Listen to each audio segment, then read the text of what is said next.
Today on Drawbli, I am drawing animals to relax. Hey, I'm Ben. And I'm Abby. And we are self-taught artists documenting our drawing adventures because art is better when shared with friends. So click that subscribe button if you're new around here. And check out our drawing guidebook linked below. Abby, you're drawing animals and you're relaxing. I like the sound of that. I saw a bunch of cool animal poses on Pinterest. And I love this initial sketch, by the way. Thank you. It is terrifying and amazing. It was terrifying. I was really letting myself be extremely lackadaisical here. You know, I wasn't committing to any specific workflow. I was remembering back to when I did a bunch of single-hued portraits recently. Yeah. And so I wanted to take just a similar sketchy approach, but to add more colors. I like it. And so I was really like keeping my expectations low and deciding to just let myself practice it and see how it went. It is smart to keep your expectations low with art.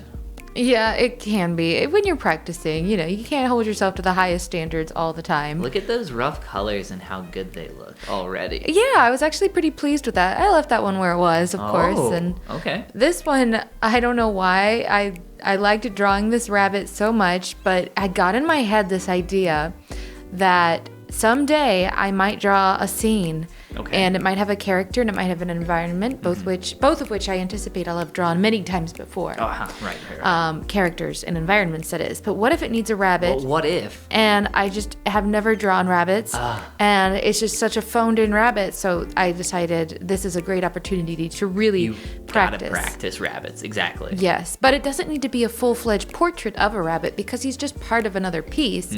So I was like, what if I just know how to draw a good-looking rabbit that looks good and can just sit in the scene but doesn't need to be perfect? Well, this is an incredible rabbit, so I think you did a little more than that. Well, thank you. Well, I did take it a lot farther than I took the previous dog, which was a lot of fun. But not too much farther. But yeah, it turned out. You know what? I could see this rabbit in a snowy scene. Oh. A snowy scene, like maybe the type of scene that you might see on our trip that we recently took. Oh my gosh, on our trip that we recently took. What a segue. We went to Washington recently for a few days to visit my brother and sister-in-law. And we got to explore the mountains, the Misty Mountains. One of the days we went and looked at bald eagles and everything was green and evergreen, no snow where we were at first. And then the second day, I and you and several other of my siblings. And he and she and me and we. Yes, drove up to the base of Mount Spokane to do a little hiking.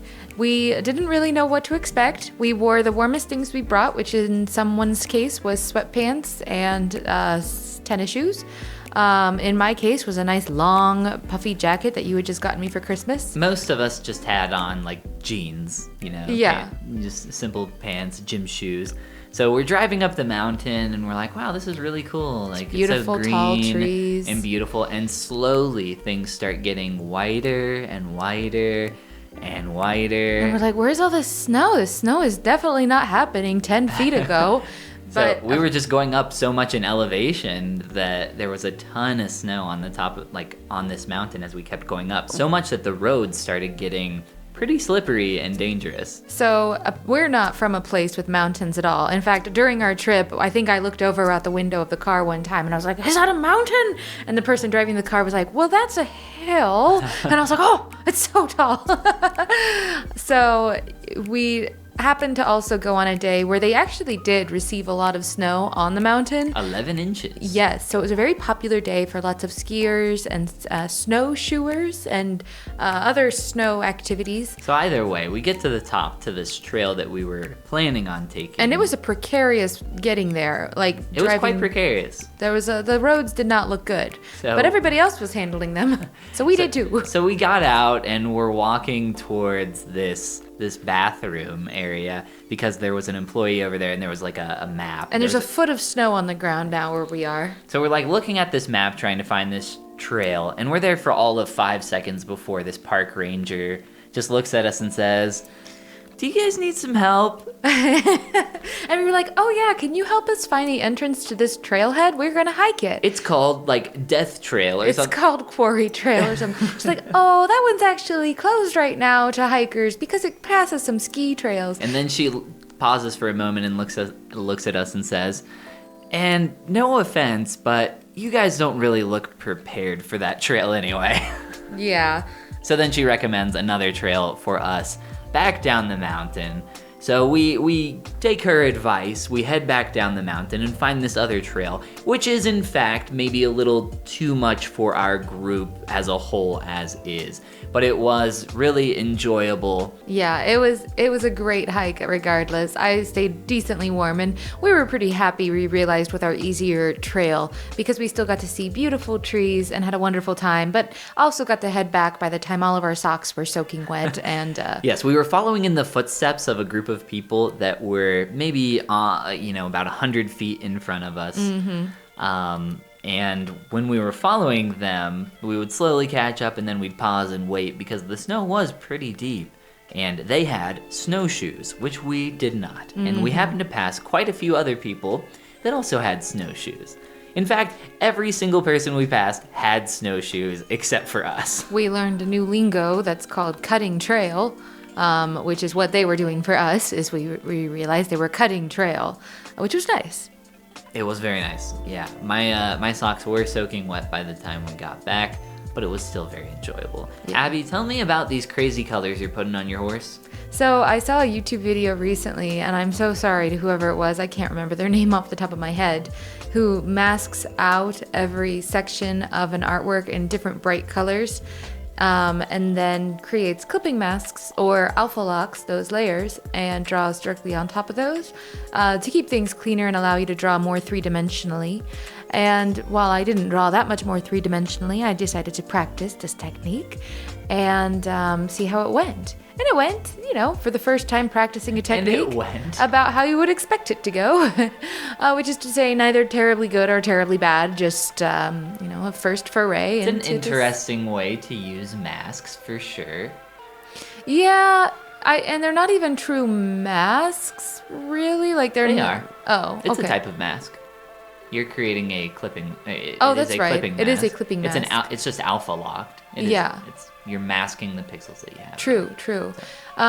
So It's cool. yeah, It's an interesting way to work. I wouldn't personally do it, but yeah, I'm just trying it out. Maybe some part of it I will end up keeping, or none of it at all. But I've been doing this, and I tried another portrait using this technique, which we'll look at in a future video soon here, to see if it would apply towards portraits as well, now that I've gotten to practice it once. yeah, it's probably just helpful for you as well, since you're not as used to a lot of the tech in terms of like the masking and all the blending modes and stuff. Those are things that I've been using for a lifetime. Yeah. So this horse was the last animal I drew, and of course this means that I drew it very differently than how I drew the other animals. But it turned out okay. It's a horse. I think it looks cool. I like the pose of the horse. Like I said, I found a bunch of very cool poses of animals on Pinterest, which happens sometimes when you just click on one image on Pinterest randomly at one day. The next day you log back or you open it back up and it's suggesting a ton of other photos that it believes are related to that one. So I never searched like cool animal poses. I just clicked on a cool animal pose one day. Gotta be careful what you click on the internet. You do. Because all of a sudden that's all you get recommended. You watch one video for a few seconds too long and then all of a sudden you're just getting cute animal videos all the time. Exactly. Which maybe isn't a terrible thing. It did make me want to actually start Pinterest boards again, though, like seriously making Pinterest boards to like collect various categories of art reference as opposed to just downloading them all to my iPad or phone. It seems to probably like I would save a lot of space that way. As someone who has collected a great deal of references for years, I pretty much never look at them. Oh, yeah, So- it could be like that too. Yeah, it kind of depends. And if you want to collect a lot of different references, click that like and subscribe button and check out our guidebook on how to easily draw every day, linked below. Share your work on Instagram with #Drawbli because art is better with friends. And this is the part where we say... Goomba. Goomba.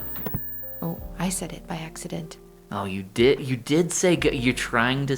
You can't say that. I don't know what came over me. Oh my goodness. Wow. We're going to have a talk about this later.